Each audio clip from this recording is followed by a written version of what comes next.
الحمد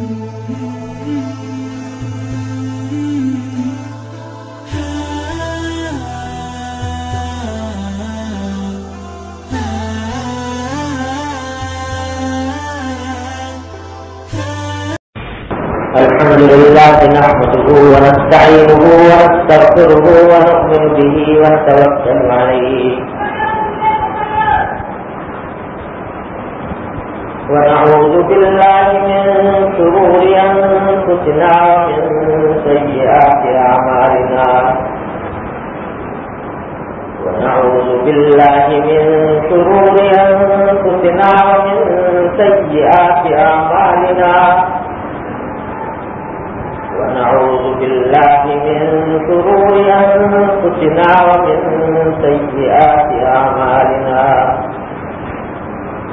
ومن يهده الله فلا مضل له ومن يضلله فلا هادي له وأشهد أن لا إله إلا الله وحده لا شريك له وأشهد أن سيدنا وسندنا ونبينا ومولانا محمدا عبده ورسوله صلى الله تعالى عليه وعلى آله وأصحابه وبارك وسلم تسليما كثيرا أما بعد فأعوذ بالله من الشيطان الرجيم بسم الله الرحمن الرحيم يا أيها الذين آمنوا عليكم أنفسكم لا يضركم من ضل إذا اهتديتم إلى الله مرجعكم جميعا فينبئكم بما كنتم تعملون آمنت بالله صدق الله مولانا العظيم وصدق رسوله النبي الكريم ونحن على ذلك من الشاهدين والشاكرين والحمد لله رب العالمين.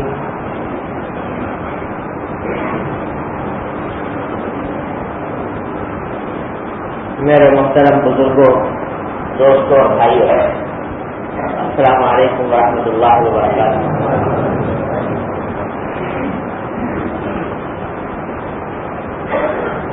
آج مجھے آپ حضرات کے اس ملک میں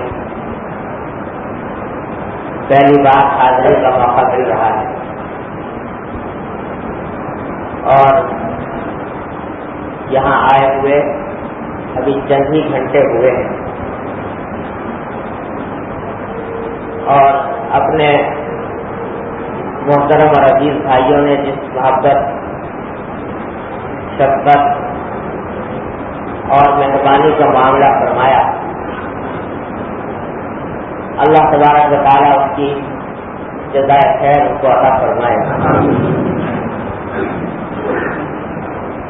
اور یہ عجیب منظر نظر آتا ہے، دنیا کے مختلف خطوں میں، مختلف علاقوں میں مجھے حاضر ہونے کا اتفاق ہوتا رہتا ہے اور اس پورے زمین پر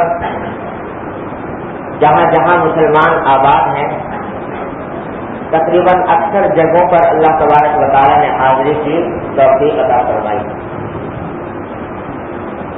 وہاں عجیب و غریب منظر یہ نظر آتا ہے کہ جہاں بھی جاؤ،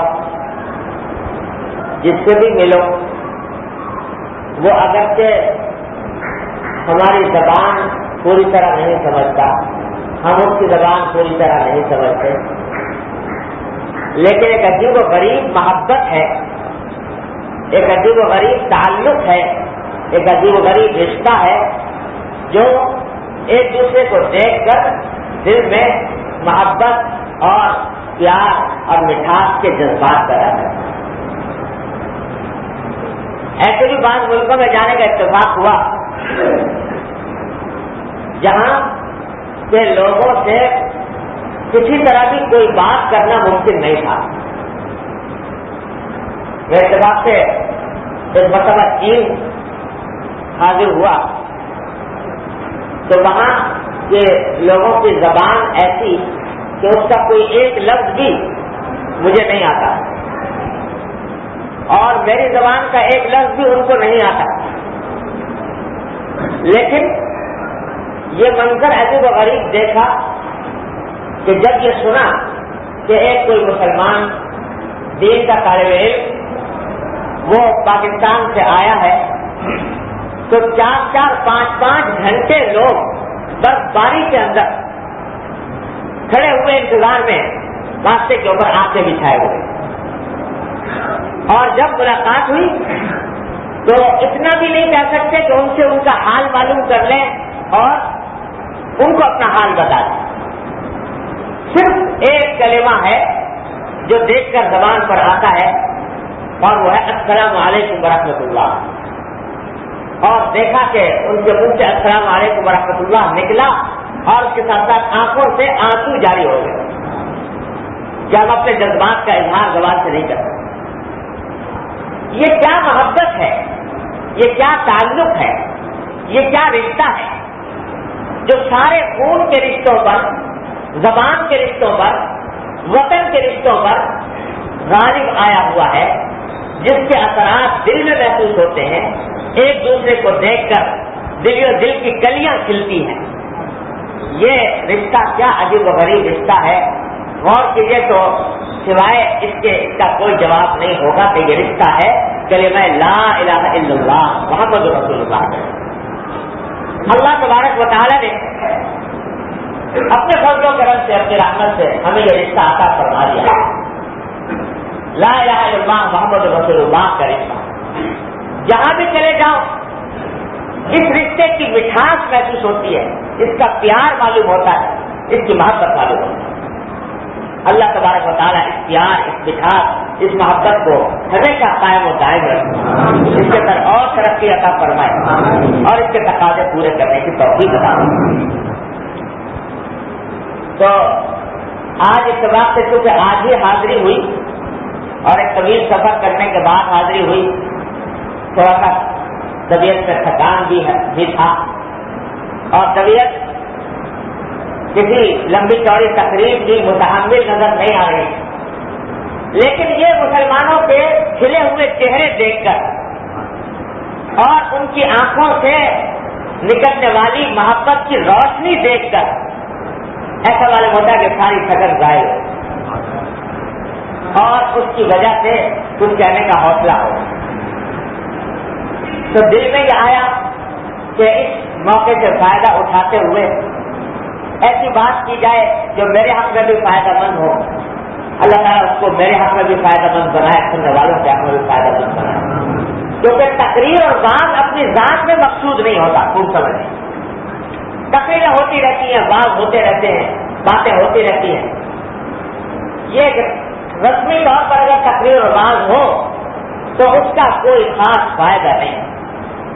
فائدہ اس کا ہے کہ ہم مل جل کر بیٹھ کر اپنی فلاح و بہبود کا راستہ سوچیں اور کوئی ایسا طریقہ نکالیں کہ جس سے اللہ تبارک و تعالیٰ ہم سے راضی ہو، اللہ تعالیٰ کی خوشنودی آتی ہو۔ تو خیال آیا کہ مختصر وقت میں ایک قرآن کریم کی آیت ذہن میں آئی کہ اس کے بارے میں کچھ گزارش آپ حضرات کی خدمت میں عرض کر دوں، اور آپ حضرات کی خدمت میں کیا سب سے پہلے اپنے آپ سے خطاب ہے۔ اللہ تعالیٰ مجھے بھی اس کے اوپر عمل کرنے کی توفیق عطا فرمائے، آپ کو بھی عمل کی توفیق عطا فرمائے۔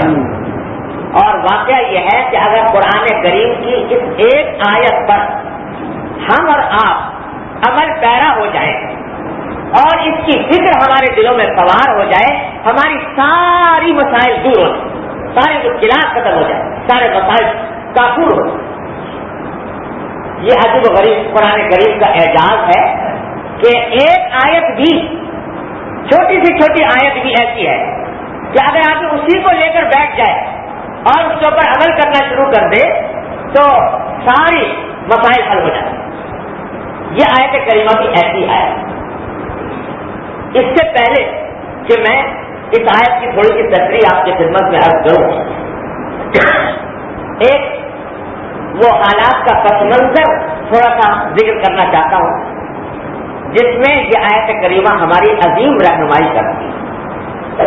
وہ یہ ہے کہ روئے زمین کے کسی بھی خطے میں چلے جائیے، آج کے مسلمان کے دل میں، اور خاص طور سے مسلمان جو نئی نسل کے ہیں، نوجوان، ان کے دل میں ایک سوال پیدا ہو، اور وہ سوال واقعی بڑا اہم سوال ہے. وہ دلوں میں کھٹکتا رہتا ہے، اس کا جواب بعض اوقات نہیں ملتا. تو اس سوال کا جواب یہ آیت فراہم کر رہے ہیں. سوال یہ پیدا ہوتا ہے کہ آج ہم دیکھ رہے ہیں کہ ماشاءاللہ مسلمانوں کی اتنی بڑی تعداد ہے کہ تاریخ میں کبھی نہیں، مسلمانوں کی اتنی بڑی تعداد تاریخ میں کبھی نہیں ہوئی. 3 ارب تقریباً روئے زمین کے اوپر اگر محتاج تو اندازہ بھی لگایا جائے تو 3 ارب مسلمان آباد ہیں. وہ دنیا کی آبادی کا تقریباً 1/3 حصہ مسلمانوں کا. اور مسلمانوں کے پاس وسائل، دنیاوی وسائل بھی اتنے ہیں کہ تاریخ میں کبھی نہیں ہوئے. دولت کے لحاظ سے اگر آپ دیکھو تو ساری دنیا کی سب سے بڑی دولت مسلمان کے قبضے میں، مسلمانوں کے قبضے میں. آج کی دنیا میں کہا جاتا ہے کہ یہ تیل جو ہے، پیٹرول، یہ اس کو کہا جاتا ہے کہ یہ زر سیال ہے، بہتا ہوا سونا. اور اس زر سیال کے اوپر مسلمان کو تقریباً اجارہ داری حاصل ہے. یہاں تک کہ یہ مقولہ لوگوں میں مشہور ہو گیا کہ جہاں مسلمان ہے وہاں تیل ہے، جہاں مسلمان آباد ہے وہاں تیل. اتنا لوگوں کے اندر مشہور ہو گئی یہ بات. یہ دیکھیے کہ دنیا کی عظیم ترین شاہراہیں مسلمانوں کے تسلط میں. آبنائے بانکپورہ مسلمان کے قبضے، نہر سویز مسلمان کے قبضے، خلیج عدن مسلمان کے قبضے، آبنائے خلیج مسلمان کے قبضے. بڑی بڑی اہم شاہراہیں دنیا کے محلے وقوع کے لحاظ سے دیکھیں تو مسلمان کے قبضے. مسلمانوں کا آپ زنجیرہ دیکھیں تو انڈونیشیا سے لے کر اور مراکش تک مسلسل ایک چین ہے، ایک سلسلہ ہے جس میں مسلمانوں کے ممالک آباد ہیں. اس طرح ایک دوسرے سے پھرے ہوئے ہیں کہ ایک دوسرے کے ساتھ ملے ہوئے جا رہے ہیں، اور ایک سلسلہ ہے جو دنیا کا وسط میں، دنیا کا دل ہے ان کے پاس. یہ اتنے وسائل رکھنے کے باوجود، اتنی بڑی تعداد رکھنے کے باوجود، اور سارے دنیا کے دل پر قابض ہونے کے باوجود، حالات اگر دیکھو تو معلوم ہوتا ہے کہ روز پٹائی ہوتی، کبھی کوئی پٹائی ہوتی.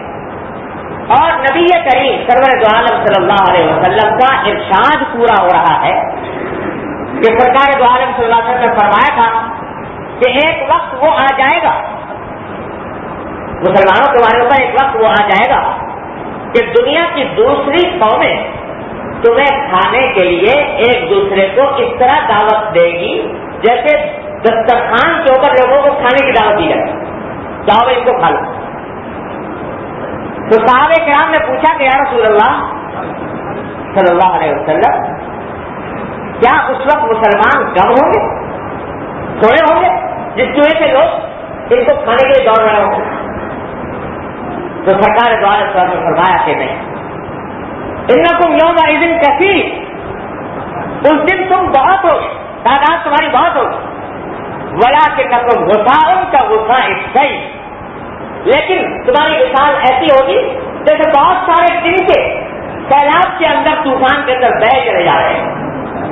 تنکے تو بہت ہیں، تعداد بہت ہے، لیکن ان کا اپنا کنٹرول کوئی نہیں، اختیار کوئی نہیں. سیلاب ان کو جہاں بہا کر لے جا رہا ہے وہ جا رہے ہیں. یہ کیا ہو جائے؟ آپ اندازہ لگائیے کہ سرکار دو عالم صلی اللہ علیہ وسلم کے ارشاد کو مد نظر رکھ کے اور آج ہمارے حالات کو دیکھیں کہ تعداد بہت زیادہ لیکن پانی میں بہتے ہوئے تنکوں کی طرح. ایک طرف تو حال یہ ہے. دوسری طرف آپ ذرا یہ بھی دیکھیے کہ اصلاح کے نام پر کھڑی ہوئی انجمنیں، ادارے، جماعتیں، ان کی تعداد کتنی ہے؟ ساری دنیا میں اگر گنو تو ہر محلے میں کوئی نہ کوئی کمیٹی قائم ہے، کوئی نہ کوئی انجمن، کوئی نہ کوئی ادارہ، کوئی نہ کوئی جماعت وہ قائم ہے. کس کام کے لیے؟ اصلاح کا کام کرنے کے لیے، مسلمانوں کو واپس دین کی طرف بلانے کے لیے. اس کام کے لیے بے شمار انجمن اور جماعتیں قائم ہیں، مشرق سے لے کر مغرب تک.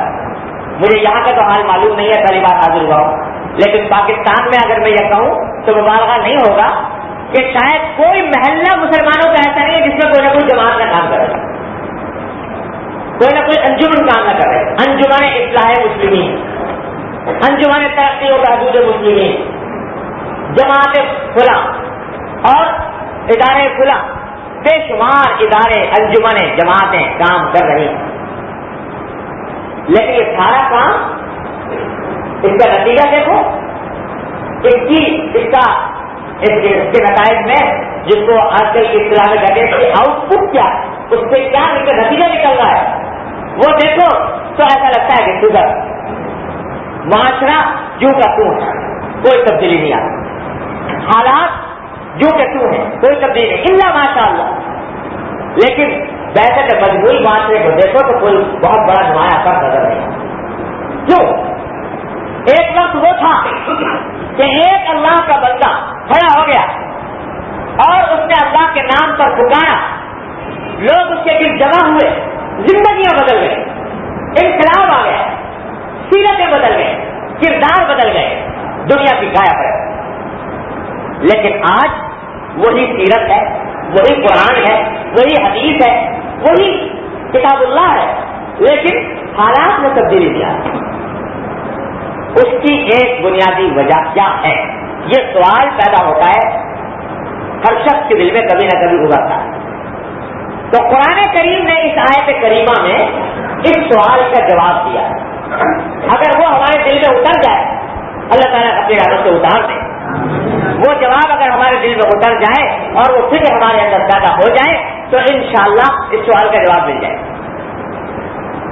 کیا جواب ہے؟ جواب یہ ہے کہ بے شک اصلاح کی تحریکیں، جماعتیں، انجمنیں بہت، لیکن آج جو شخص بھی اصلاح کا نعرہ لے کر کھڑا ہوتا ہے، جو شخص بھی اصلاح معاشرہ کا جھنڈا بلند کرتا ہے، اس کا اندر سے یہ بات اس کے دل میں ہوتی ہے کہ اصلاح کا آغاز دوسرے سے شروع ہو. اصلاح شروع ہو دوسرے سے.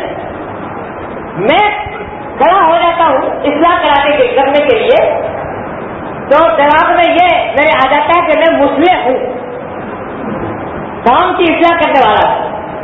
لہذا اپنی طرف تو دھیان جاتا نہیں کہ میرے اندر کیا بیماری ہے، میرے اندر کیا عیب ہے، میرے اندر کیا خطا ہے، میرے اندر کیا کمزوری ہے، لیکن میں دوسروں کے عیوب تلاش کرتا پھرتا اور اس کی اصلاح کی فکر کرنا چاہتا ہوں کہ یہ لوگ درست ہو جائے، یہ درست ہو جائے، یہ درست ہو جائے. لیکن خود میرے اندر کیا بت بسے ہوئے ہیں، کیا بیماریاں کروٹیں لے رہی ہیں، اس کی طرف دھیان بہت کم جاتا ہے. اس کا نتیجہ یہ ہوتا ہے کہ جب میں اپنی اصلاح کی فکر کیے بغیر ساری قوم کی اصلاح کا جھنڈا لے کر کھڑا ہوا تو میری بات میں کوئی اثر نہیں، میری بات میں کوئی وزن نہیں، میری بات میں کوئی تاثیر نہیں. وہ بات میرے منہ سے نکل رہی ہے، دل سے نہیں آ رہی. اس واسطے کہ میں اپنے اصلاح سے تو حاصل ہوں، اس واسطے وہ بات دل سے نہیں نکلتی، زبان سے نکلتی ہے. اور زبان سے نکلنے والی بات جس میں دل شامل نہ ہو وہ ایک کان سے داخل ہوتی ہے، دوسرے کان سے نکل جاتی ہے. اور جس بات کے اندر انسان کا دل شامل ہے وہ خود اپنی اصلاح کے فکر میں ہو تو اس کا حال یہ ہوتا ہے کہ وہ براہ راست کان کے ذریعے دل پر اثر انداز ہوتا ہے. جیسے کہ حضرات انبیاء علیہ السلام کی باتوں میں تاثیر، جیسا کہ ان کے وارثوں کی باتوں میں تاثیر، کہ ایک ایک مجلس میں انقلاب بتا کر دیا۔ حضرت شاہ اسماعیل شہید رحمۃ اللہ علیہ، شاہ محمد اسماعیل شہید رحمۃ اللہ علیہ، اللہ تعالیٰ ان کے درجات بلند فرمائیں۔ آج ہم ان کا نام لے لے کر زندہ، ان کے بارے میں حضرت حکیم الامت مولانا تھانوی رحمۃ اللہ علیہ فرماتے ہیں کہ ان کے دل میں دعوت کا جذبہ وہ ایسا ہو گیا تھا جیسا کہ انسان کے طبعی تقاضے، بھوک لگی ہوئی ہو تو آدمی کو چین نہیں آتا جب تک روٹی نہیں کھا لے، کھانا نہ کھا لے، لیکن حضرت شاہ اسماعیل کے رحمۃ اللہ کے دل میں دعوت کا جذبہ اپنی اصلاح کا اور دوسروں کی اصلاح کا وہ اس درجہ ہو گیا تھا کہ چین نہیں آتا تھا جب تک کہ اللہ کی بات کسی کو پہنچا نہ اپنی اصلاح کرنے کے بعد، مسئلے سمجھ کر نہیں بلکہ اپنے آپ کو ایک امت مسلمہ کا فن سمجھ اصلاح کی تھی۔ اور نتیجہ اس کا یہ تھا کہ ایک ایک واز میں کہا گیا ہے کہ ایک ایک واز میں حضرت شاہ اسماعیل لفظ ہے کہ ایک ایک واز میں بعض اوقات 900 انسانوں نے توبہ کی ان کے ہاتھ میں، طوائفوں کے محلے میں پہنچ گئے، معلوم ہوا کہ طوائفوں کا اجتماع ہو رہا ہے، یہ فائدہ عورتوں دلی کے اندر ان کے محلے میں پہنچ گئے اور بہانہ یہ بنایا کہ آواز لگائی جیسے کوئی فقیر آواز لگایا کرتا ہے کہ ہے کوئی جو اللہ کا نام کا مجھے دے، دستک دی دروازے کے اوپر، اندر وہ ساری طوائفیں جمع کی رنگلیاں بنا رہی، کوئی طوائف باہر آ کر اس نے دیکھا کہ فقیر کھڑا ہے تو اس نے کچھ کھانا وانا دینا چاہا، کچھ پیسے کچھ کھانا، تو شاہ صاحب نے کہا کہ بھائی فقیر جو ہے وہ اپنی آواز سنائے بغیر پیسے نہیں لے گا، اپنی آواز سنائے گا۔ تو طوائف فقیر ہے جو پیسہ لینے پر راضی نہیں ہوتا، جا کر اپنی سردار سے کہا کہ عجیب قسم کا فقیر دروازے پر کھڑا ہے، اس سے پیسے دیے، اس کو کھانا دیا، مانگتا نہیں، کہتا میں اپنی آواز سناؤں گا۔ تو اس کے سردار نے کہا کہ اچھا بلا لو، تفریح ہوگی۔ ایک فقیر ہے وہ آ کے عجیب قسم کا کوئی آواز نکالے گا، اچھا ہے ذرا اور تفریح کا موقع ہاتھ آئے گا، بلا لیا،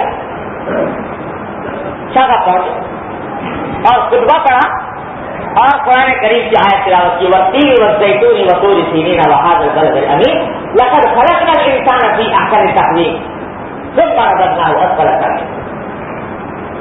سورہ والتین کی تلاوت کی اور اس کی تفصیل بیان کرنے شروع کر۔ شروع میں طوائفوں کا مجمع، رنگرلیاں منائی جا رہی، ہنسی اڑائی جا رہی، اس حالت میں شروع کے اندر تو کوئی مذاق کا سما رہا، لیکن رفتہ رفتہ حضرت کی آواز بلند ہونے شروع ہوئی، اور چونکہ یہاں سے نکل رہی تھی، یہاں سے دل سے نکل رہی تھی، اس واسطے اس نے دلوں پر اثر انداز ہونا شروع کیا۔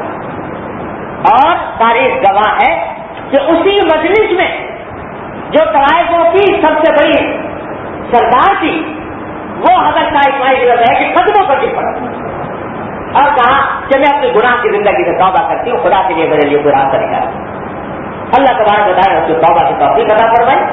حضرت شاہ صاحب جہاد کے لیے جایا کرتے تھے تو جہاد کے اندر شاہ صاحب کے ساتھ جاتی، ان کے گھوڑوں کا دانا گلا کرتی تھی چکی کے اندر، یہاں تک کہ ہاتھ میں گٹھے پڑ گئے۔ تو اللہ تبارک و تعالیٰ ایسی تاثیر عطا فرماتا ہے کب؟ جب کہ انسان کو اپنی فکر پہلے پڑ جائے کہ میں میری اصلاح ہوں، پھر وہ جو بات کہتا ہے وہ اثر کرتا ہے۔ میری بات میں اس لیے تاثیر نہیں کہ میرے دل کے اندر تو گندگیاں بھری ہوئی ہیں، نخوت کی، اور بتا جانے کیا کن بیماریوں میں مبتلا اور دوسروں کی اصلاح کا علم لے کر کھڑا ہو جاتا ہوں، اس کی وجہ سے خرابی پیدا ہو۔ قرآن کریم فرماتا ہے، یہ اب سنیے آیت کریمہ کا ترجمہ، کہ یا ایھا الذین آمنوا علیکم انفسکم، اے ایمان والو اپنی خبر لو، اپنی خبر لو، یعنی اپنی اصلاح کی فکر کرو۔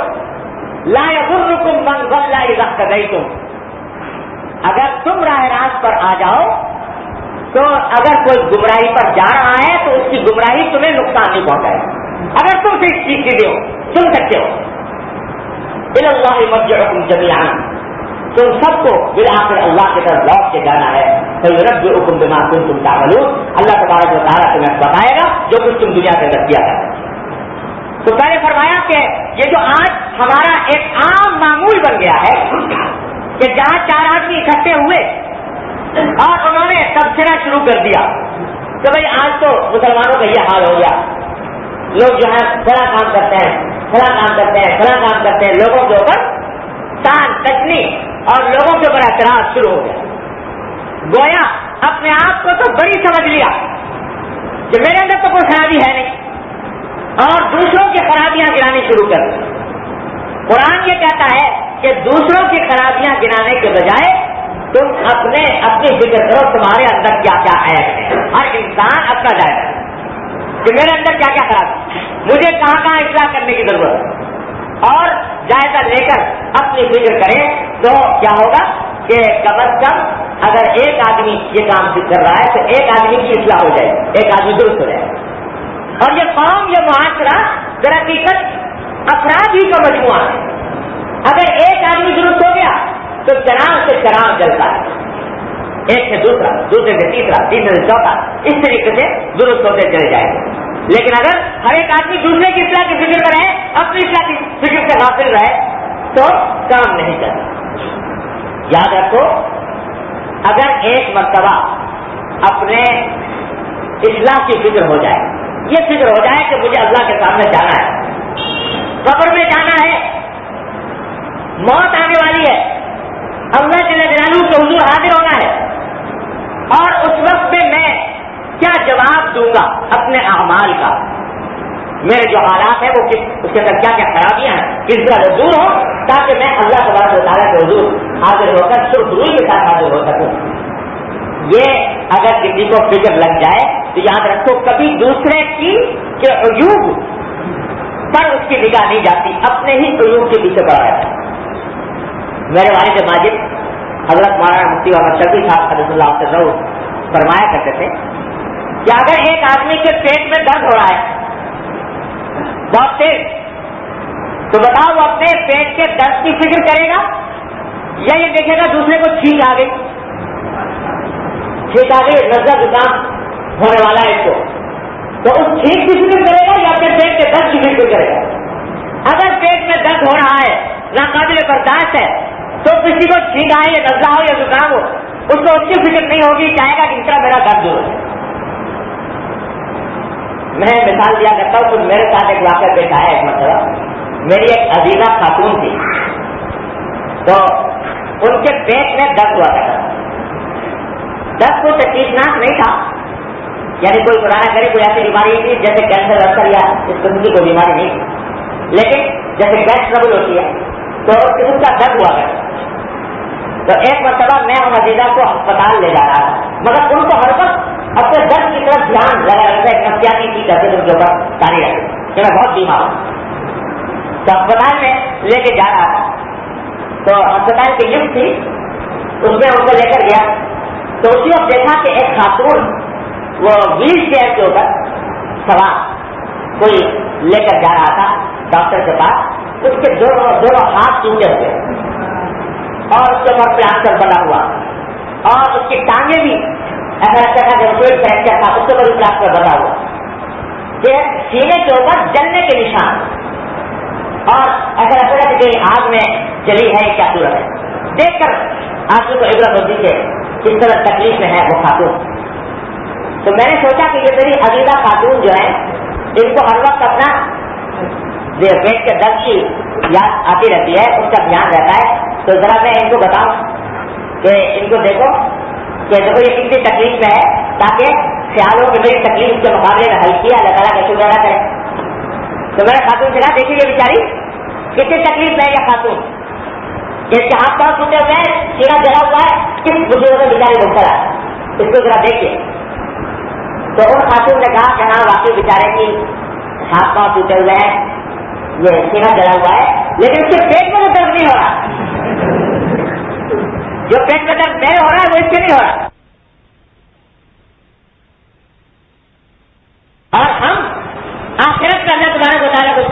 دکھائیں گے، کیا جواب دیں گے؟ اگر یہ فکر پیدا ہو جائے، یقین رکھو کسی انسان کا عیب نظر نہیں آئے. یہی آپ کے رنگون کے اندر مضمون ہے. اللہ مغفرت کرے بہادر شاہ ظفر مرحوم، بہادر شاہ ظفر مرحوم، انہوں نے بڑا اچھا شعر کہا ہے. وہ کہتے ہیں کہ تھے جو اپنی برائیوں سے بے خبر، تھے جو اپنی برائی سے بے خبر، رہے اوروں کے ڈھونڈتے عیب و ہنر، پڑی اپنی برائی پر جو نظر تو نگاہ میں کوئی برا نہ رہا. جب اپنی نگاہ اپنی برائی پر نگاہ پڑتی ہے تو پھر کوئی برا نظر نہیں آتا. حضرت سنون مصری رحمت اللہ علیہ، نام سنا ہوگا، بڑے درجے کے اولیاء اللہ میں تھے. ان سے جا کر کسی نے کہا کہ حضرت بارش نہیں ہو رہی، قحط پڑ رہا ہے، تو دعا فرما دیجیے کہ اللہ تعالیٰ اس قحط کو دور فرما دے، بارش نازل فرما دے. تو جواب سے فرمایا سنون مصری نے کہ بھائی یہ سارا کچھ جو ہو رہا ہے یہ سب میری بدعملی کی وجہ سے ہو رہا ہے، میری بدعملی کی وجہ سے ہو رہا ہے. اس کا علاج یہ ہے کہ میں تمہارا شہر چھوڑ کے چلا جاتا ہوں تو شاید اللہ تعالیٰ کی رحمت متوجہ ہو جائے. ان کو یہ نہیں آ رہا کہ دوسرے کی بدعملی کی وجہ سے ہو رہا ہے، کون سی بدعملی کی وجہ سے ہو رہا ہے، جبکہ اپنی بدعملی کی وجہ سے یہ عذاب ہو رہا ہے تو اس واسطے میں چھوڑ کے چلا جاتا ہوں.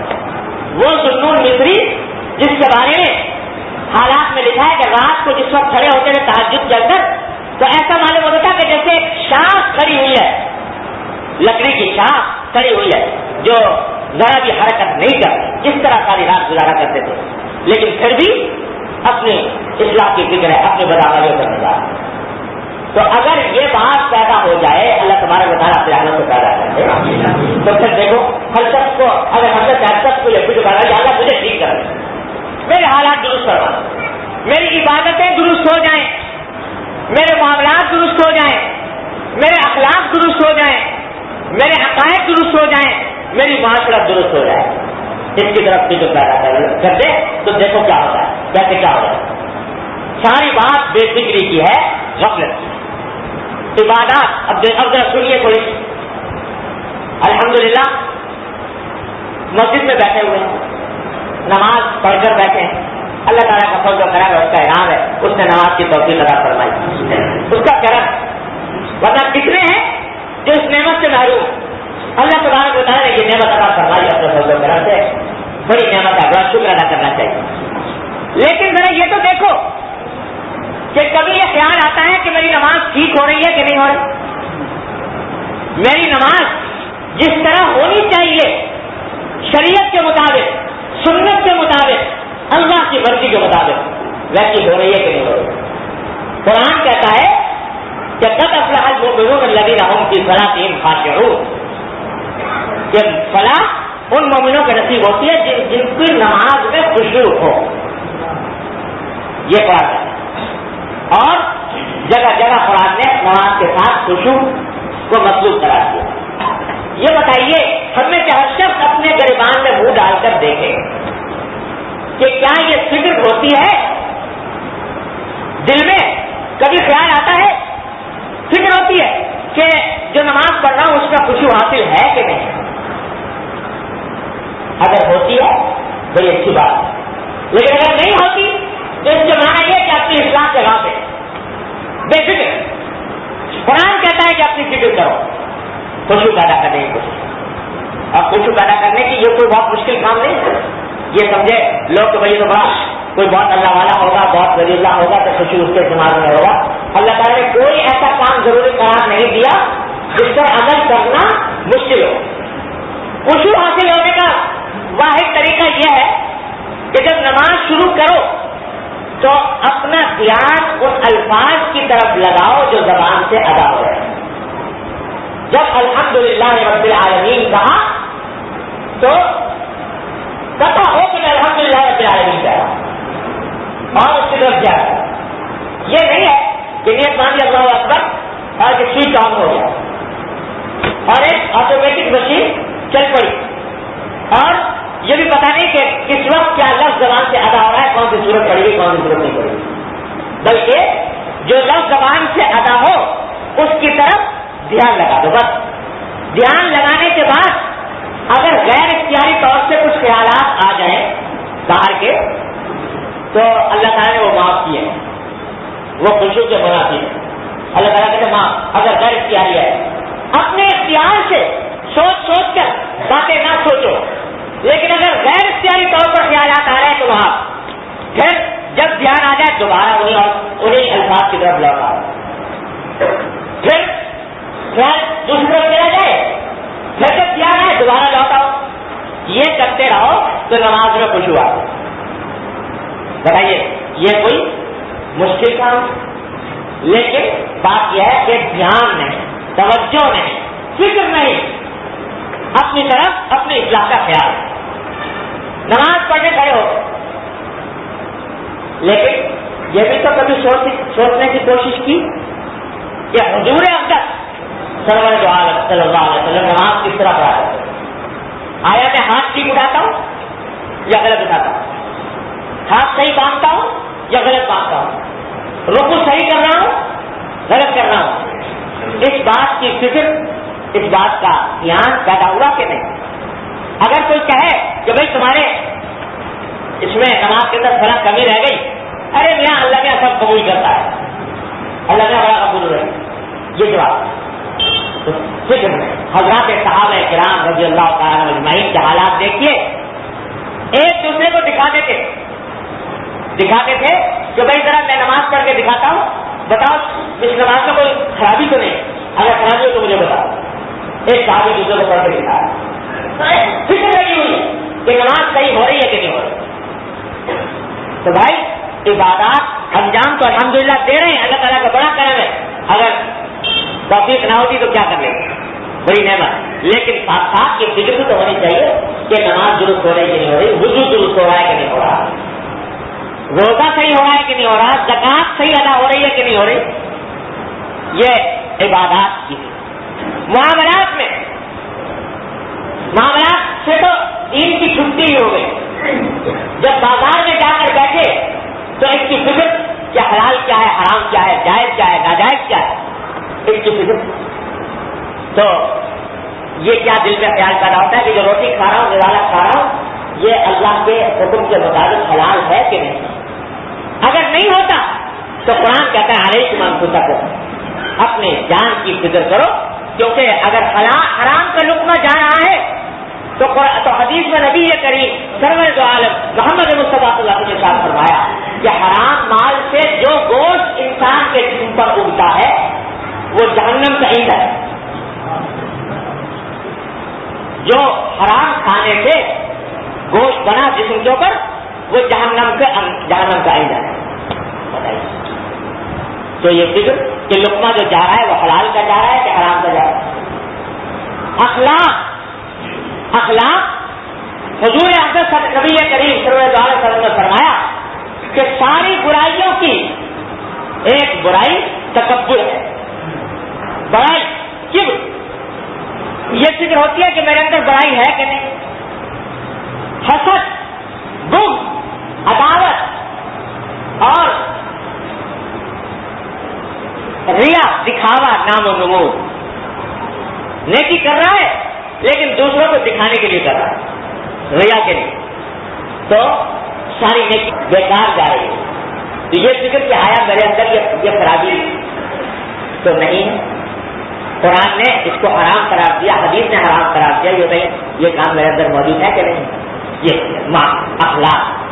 معاشرت میں آپس میں ایک دوسرے کے ساتھ رہ رہے ہیں، میری ذات سے کسی کو تکلیف تو نہیں پہنچ رہی، کیونکہ ایک مسلمان کو تکلیف پہنچانا گناہ کبیرہ حرام، جیسا کہ شراب پینا حرام، جیسا کہ چوری کرنا حرام، جیسا کہ ڈاکہ ڈالنا حرام، ایسا ہی کسی مسلمان کو تکلیف پہنچانا بھی حرام. یہ بتائیں کہ آیا اپنی ذات سے کسی کو تکلیف پہنچ رہی کہ نہیں پہنچ رہی؟ قرآن حضور فرماتے ہیں صلی اللہ علیہ وسلم کہ المسلم من سلم المسلمون من لسانه ويده. مسلمان وہ ہے جس کی زبان اور جس کے ہاتھ سے مسلمان محفوظ رہے. ذرا کبھی جائزہ لے کر دیکھا کہ جب ہم بیٹھتے ہیں اپنی مجلسوں میں تو غیبت کتنی کرتے ہیں؟ دوسرے مسلمان برائی اس کے پیٹ پیچھے، جس کو قرآن نے مردہ بھائی کا گوشت کھانے سے تعبیر کر. غیبت کتنی ہو رہی؟ دوسرے مسلمانوں کے خلاف بدگمانی بدزبانی کتنی ہو رہی. کوئی مجلس مرشد سے خالی جاتی ہوگی جس میں ان بڑے بڑے گناہ کبیرہ کا ارتکاب نہ ہوتا. تو قرآن کہتا ہے کہ بھائی دوسروں کی فکر کہاں لے کے چلے, اپنے بیماری کو دیکھو. کبھی یہ فکر پیدا کرو کہ جب اس وقت کی آنکھ بند ہو گئی, کچھ بھروسہ نہیں کس وقت موت آ جائے.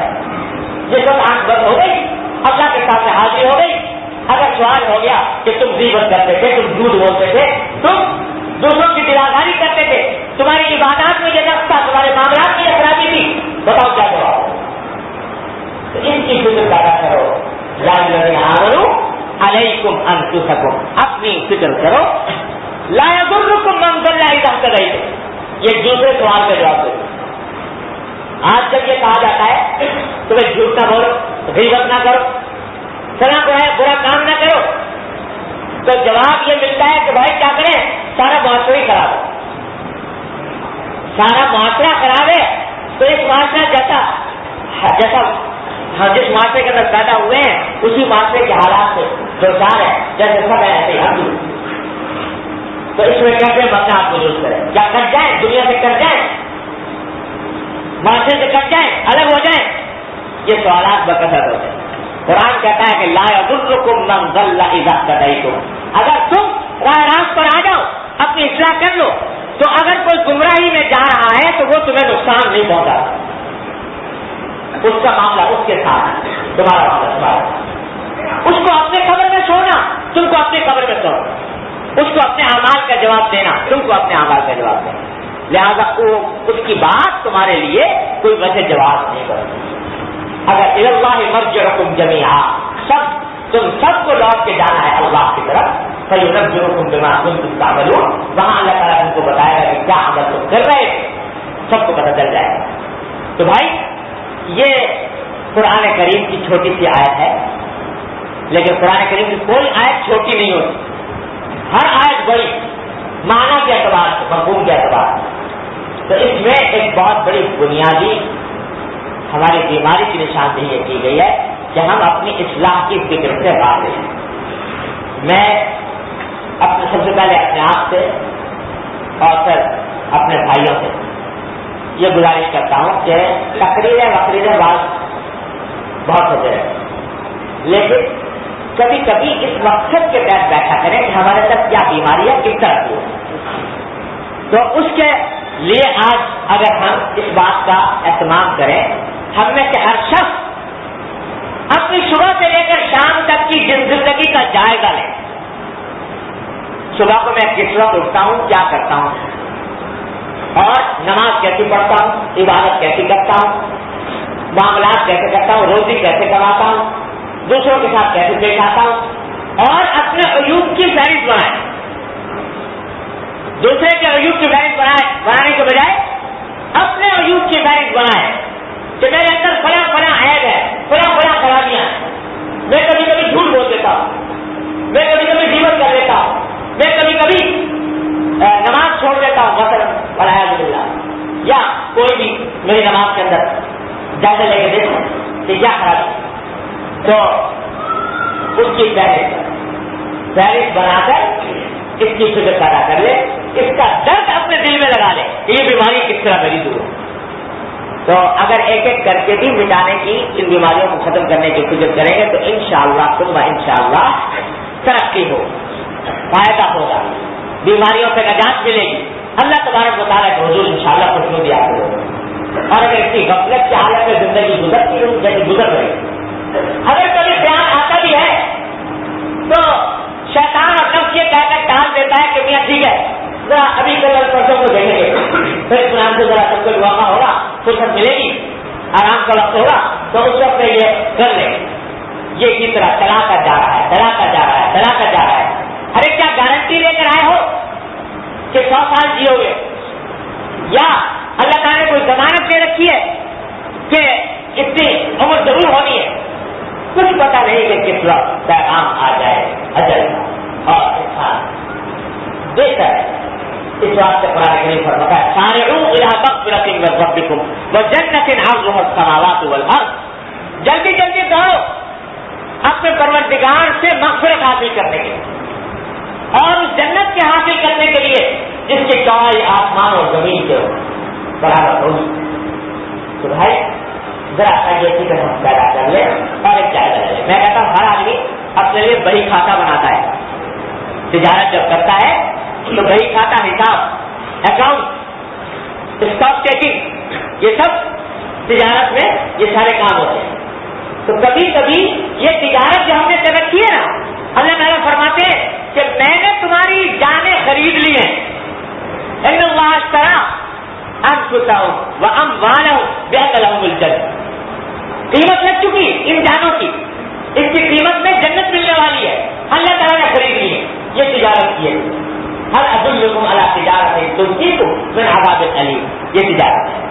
اس تجارت کی بھی کبھی کبھی اسٹاک ٹیکنگ کرنی چاہیے, اس کا بھی اکاؤنٹ نکالنا چاہیے, اس کا بھی بڑی کھاتا کھولنا چاہیے کہ آیا ہم نے اس تجارت میں کوئی کمائی کی ہے کہ نہیں, اعمال سے درست کیے کہ نہیں کیے. اللہ تعالیٰ سے رحمت سے یہ فکر ہمارے دلوں کے اندر پیدا فرما دے. جس دن یہ فکر پیدا ہو گئی یقین رکھیے کہ انشاءاللہ ہمارے دریدر دور ہو جائے. اللہ تعالیٰ کا فضل و کرم ہے, اس کا وعدہ ہے کہ جب کوئی شخص اپنی اصلاح کے لیے قدم بڑھاتا ہے تو اللہ تعالیٰ فرماتے ہیں کہ میں اس کا ہاتھ پکڑ کے لے چلتا ہوں. والذین جاہدوا فینا لنہدینہم سبلنا. جو ہمارے راستے میں کوشش کرتے ہیں تو ہم ان کا ہاتھ پکڑ کر لے چلتے ہیں. اللہ تعالیٰ کا وعدہ ہے. ایک مرتبہ کوئی شخص ارادہ تو کرے, ایک مرتبہ کوئی شخص فکر تو پیدا کرے, اس غفلت کو کے پردے کو اٹھائے. اللہ تعالیٰ کی رحمت سے اپنے فضل و کرم سے غفلت کے پردے ہمارے دلوں سے اٹھا اور یہ فکر اپنے اصلاح کی ہمارے دلوں کے اندر پیدا فرما دے. اور جب اللہ تعالیٰ کی حضور حاضری ہو تو اللہ تعالیٰ ہمیں پاک صاف کر کے اپنی بارگاہ میں بلائے. آمین آمین. دعا فرما لیجیے. اللہ